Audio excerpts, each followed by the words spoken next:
Salam. Sebelum kita mendengar firman Tuhan, mari kita berdoa. Bapa di surga, yang kami kenal dalam nama Tuhan kami Yesus Kristus. Pada hari ini Tuhan, kami ingin bersama-sama belajar firman-Mu. Bukalah pintu hati kami supaya firman-Mu dapat masuk di dalam hati kami. Hamba-Mu yang menyampaikan, rapilah supaya hamba-Mu dapat menyampaikan firman-Mu sesuai dengan kebenaran firman-Mu. Di dalam nama Yesus kami berdoa dan mengucap syukur. Mari kita katakan bersama-sama, amin. Teks pembelajaran kita pada hari ini diambil di dalam Lukas 2 ayat 40 dan kita terus lompat ke ayat 52. Lukas 2 ayat 40 dan ayat 52 di bawah dua tajuk. Tajuk pertama, kembali ke Nazaret, dan tajuk yang kedua, Yesus di rumah Tuhan. Tema pengharapan, subtema penuh dengan hikmat ilahi. Saudara-saudari yang dikasihi Tuhan, tema kita sepanjang bulan ini masih di bawah tema pengharapan, dan subtema kita pada hari ini penuh dengan hikmat ilahi.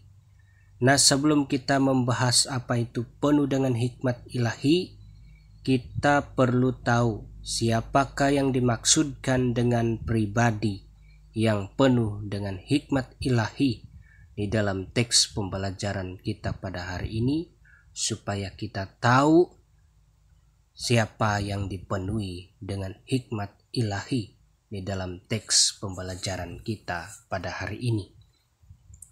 Teks kita pada hari ini menceritakan bahwa waktu Yesus genap 8 hari, Yusuf dan Maria membawa Yesus kepada imam untuk disunat sesuai dengan hukum Taurat. Sebab menurut hukum Taurat, bayi yang genap 8 hari wajib untuk disunat sesuai dengan hukum Taurat. Boleh lihat ayat sebelum, ayat 21 terjemahan baru bahasa Indonesia, di mana di dalam ayat 21 ini ada dinyatakan bahwa Yesus disunat pada masa itu genap 8 hari.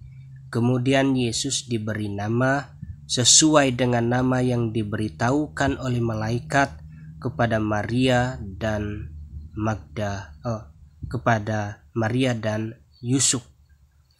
Singkat cerita, teks kita pada hari ini juga menyatakan bahwa Yesus makin bertumbuh dewasa, makin dipenuhi oleh hikmat ilahi.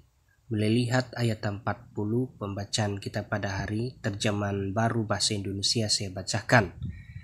Anak itu bertambah besar dan menjadi kuat, penuh hikmat dan kasih karunia Allah ada padanya. Saya bacakan sekali lagi ayat 40. Anak itu bertambah besar dan menjadi kuat, penuh hikmat dan kasih karunia Allah ada padanya. Demikianlah pembacaan firman Tuhan. Jadi yang dimaksudkan dengan pribadi yang penuh hikmat ilahi di sini adalah Yesus itu sendiri. Sebab Alkitab sendiri menyatakan bahwa Yesus dipenuhi dengan hikmat ilahi. Yesus makin bertambah dewasa, dipenuhi dengan hikmat ilahi. Itu dijelaskan oleh Alkitab sendiri.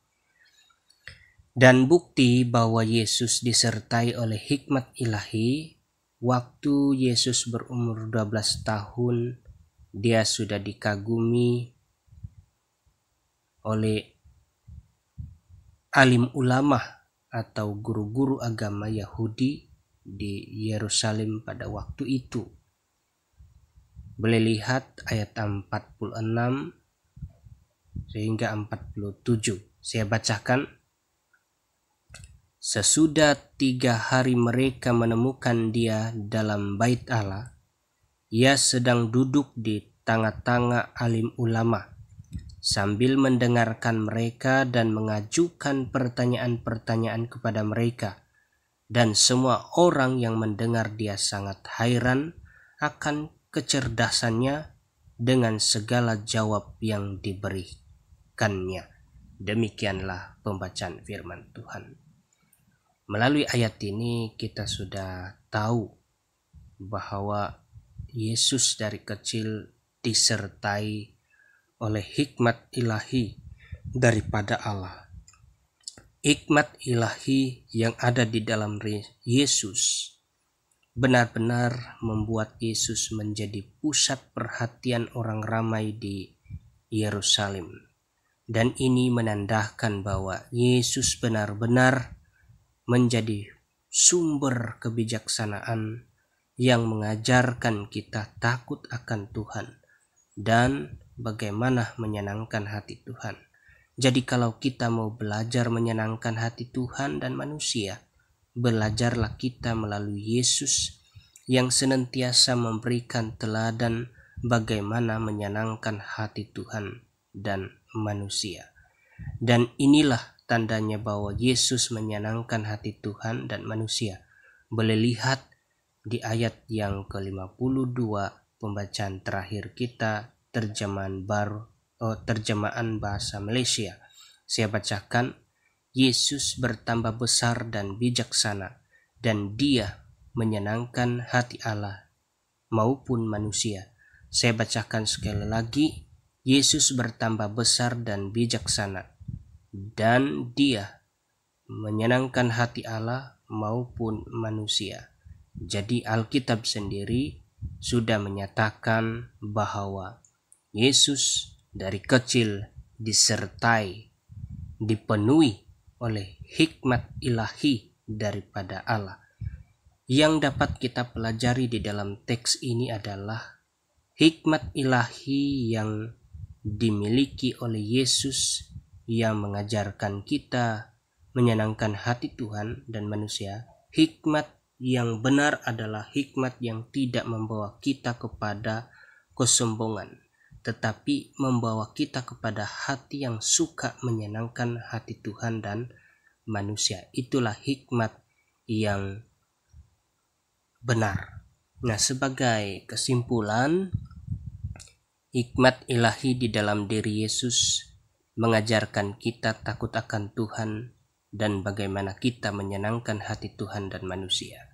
Sebab itu, hikmat yang benar adalah hikmat yang datang dari Tuhan, karena hikmat yang datang dari Tuhan menyenangkan hati Tuhan dan manusia. Jadi kalau kita mau belajar berhikmat, belajarlah dari Yesus yang dari kecil suka di rumah Tuhan untuk menyenangkan hati Tuhan. Tetapi ingat, yang kukatakan ini Yesus dalam konteks utusan dan manusia biasa yang mengajar kita menjadi teladan kepada semua orang. Demikianlah firman Tuhan. Tuhan memberkati kita semua. Amin.